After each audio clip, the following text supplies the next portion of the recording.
Hoje nós vamos conversar um pouco sobre o mundo de Gachakuta, mais precisamente o fato do paraíso estar se movimentando.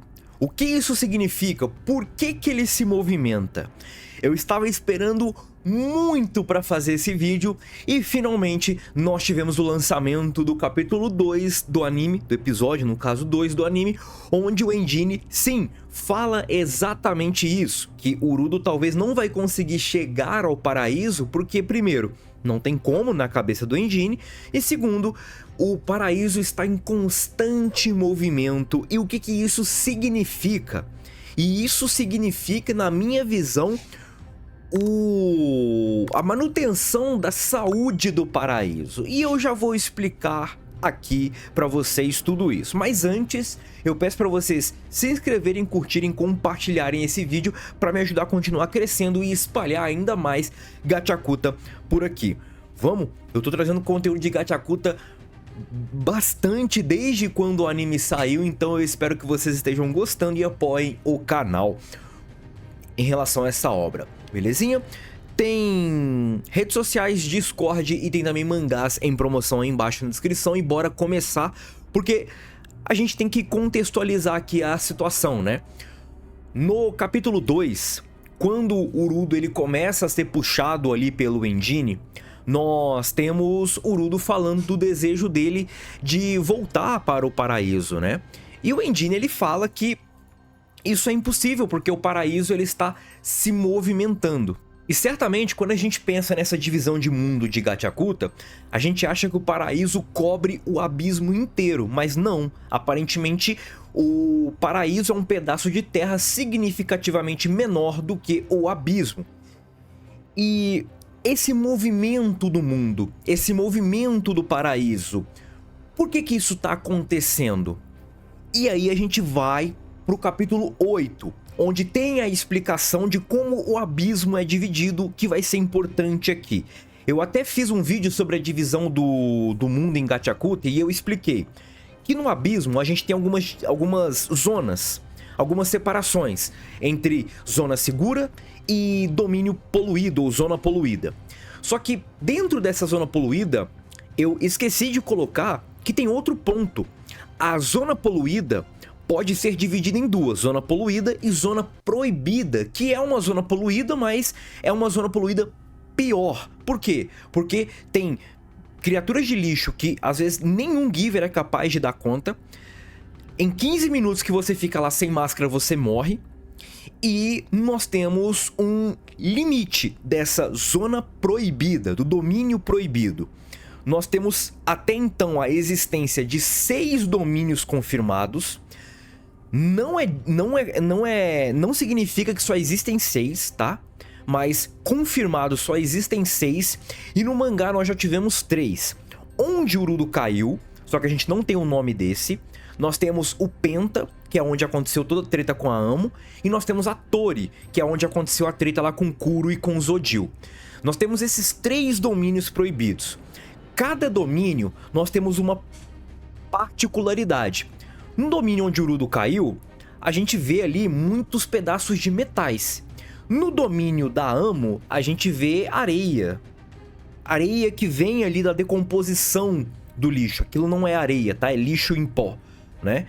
Com uma outra peculiaridade, enfim. Talvez indicando um tipo de lixo que cai ali. E na Tori, é um lixo de floresta, é uma floresta, enfim. O que eu quero dizer com isso? O mundo ou o paraíso está se mexendo por conta da coleta seletiva. É muito interessante que no capítulo 1, quando a gente vê as pessoas descartando lixo lá no paraíso, nós vemos que o sistema de coleta de lixo deles é muito complexo. Eles despejam no lugar onde ficam caminhões ali esperando o lixo cair ali no caminhão através de tubulações. Esses caminhões vão para um lugar e onde o Urudo é encontrado ali pelos guardas são várias salas de lixo. Meio que aquele lixo não é descartado naquele momento, ainda passa um tempo ali até ele ser descartado. E aí eu fico me perguntando, para um povo que tem tanta aversão a lixo, por que eles ficam guardando aquilo? Por que que tem aquela sala naquele lugar? Porque eu ainda acho que é um processo, é um ciclo.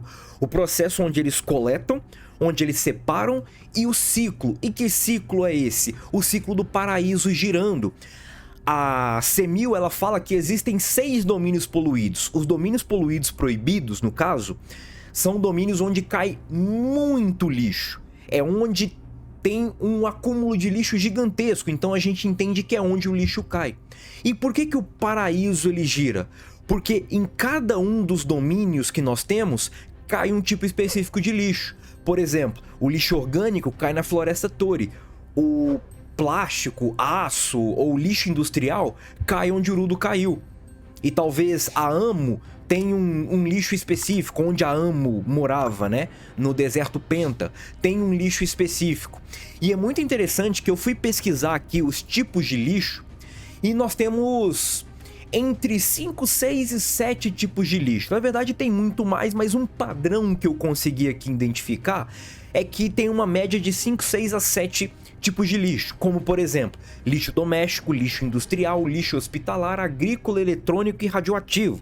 Mas tem alguns lugares também que tem lixo espacial, lixo eletrônico que é uma base, lixo industrial também é uma base. Então a gente tem alguns tipos de lixo específico. E eu acredito que cada domínio proibido, cada zona poluída proibida, cai um tipo específico de lixo. E por isso que é importante o paraíso girar, para se livrar de todo aquele lixo que eles têm acumulado lá. Mas ao mesmo tempo, eles têm que fazer um processo rigoroso de acúmulo de lixo. Eles têm que fazer um processo rigoroso de separação para eles conseguirem se livrar de o mais lixo possível o quanto antes.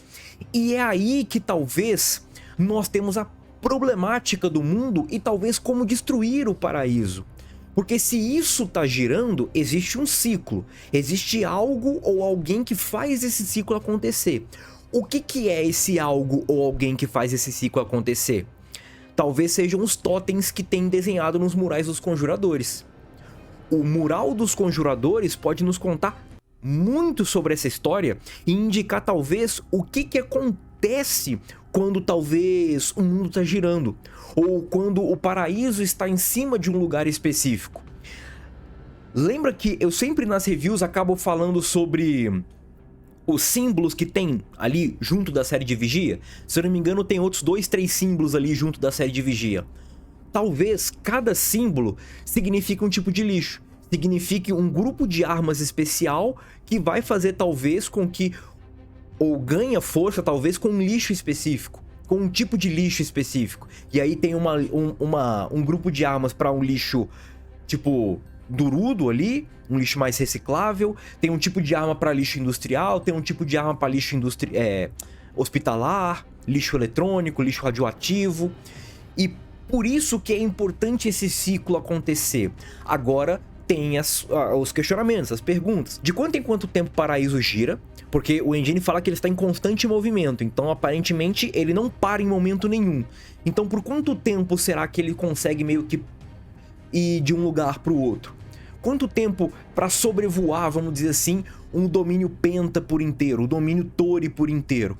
Tudo isso tem os questionamentos e isso meio que vai gerando perguntas. Parar esse tipo de ciclo, parar essa rotação natural do mundo, vamos dizer assim, pode ocasionar talvez a queda do paraíso. Porque até que ponto esse lixo, para esses guardiões, funcionam como se fossem oferendas. E se essas oferendas não acontecerem, os guardiões começam a atacar. Os guardiões são aqueles totens que estão ali meio que desenhados no mural dos conjuradores. Então até que ponto talvez essa rotação pode favorecer um tipo de arma, um tipo de giver, ou um tipo de raça diferente que está no abismo, ou até mesmo no paraíso. E graças a tudo isso a gente pode deduzir simplesmente que o paraíso está girando por conta talvez da separação de lixo. Eles podem odiar o lixo, eles podem meio que tratar qualquer coisinha com lixo, mas aparentemente eles têm um tratamento muito rigoroso nessa questão de separação do lixo, porque eles têm uma estrutura muito bem montada justamente para o lixo. Salas para guardar lixo, caminhões para levar lixo o tempo todo, lugares para você despejar o lixo o tempo todo, e talvez essa rotação do paraíso que o engine cita no capítulo 2, 3, indica essa questão da coleta seletiva por conta de vários tipos de lixo. E talvez cada domínio proibido tem um guardião ou tem que ter uma oferenda de tempos em tempos para o paraíso conseguir se manter. É esse equilíbrio do mundo aí que pode ser afetado se o Urudo despertar? Não sei. Enfim, galerinha, é uma teoria, espero que vocês tenham curtido, comenta aí o que vocês acharam e comenta aí se vocês têm outra visão quanto a isso, né? Contra esses tipos de lixo, contra essa coleta e tudo mais. Lembrando que na coleta seletiva, num geral, aquelas latas de lixo que são coloridas, se eu não me engano, são 5 cores. São cores como vermelho, verde, amarelo, azul, que nós temos, né? Vermelho é o Urudo, amarelo é o Engine, verde é Ryo, Zank é o azul, enfim. Então, eu acho que isso não é em vão, tá, rapaziada? Então comenta aí o que vocês acham, segue, tamo junto e é nóis. Fui!